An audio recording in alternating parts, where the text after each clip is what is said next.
আমাদের সমাজে অনেক লোক আছেন যে মাশাআল্লাহ তাদের কপালের মাঝখানে বেশ কালো দাগ হয়ে গেছে, তাই না?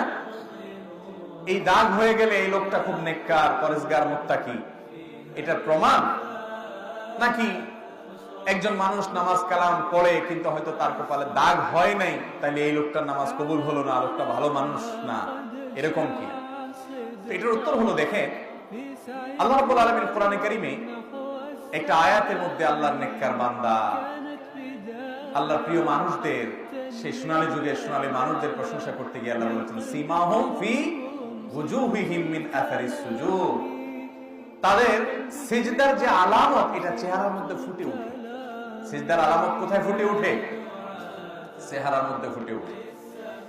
এই যে সাহাবায়ে কেরামের সিফত ছিল, গুণ ছিল যে তারা যে সারাক্ষণ সিজদায় থাকে, বারবার সিজদায় যায়, আল্লাহর সামনে সিজদায় লুটিয়ে পড়ে, চেহারার মধ্যে তার আভা, তার আলামত ফুটে ওঠে। এই আলামত বলতে কাকে বোঝায়? কপালের এই দাগকে সিজদার আলামত বলা হলেও বেশিরভাগ মুফাসসিরগণ বলেছেন এই আলামত বলতে আপনার বোঝানো হয়েছে খুশু খুদুকে, চেহারার নুরানিয়তকে, উজ্জ্বলতাকে।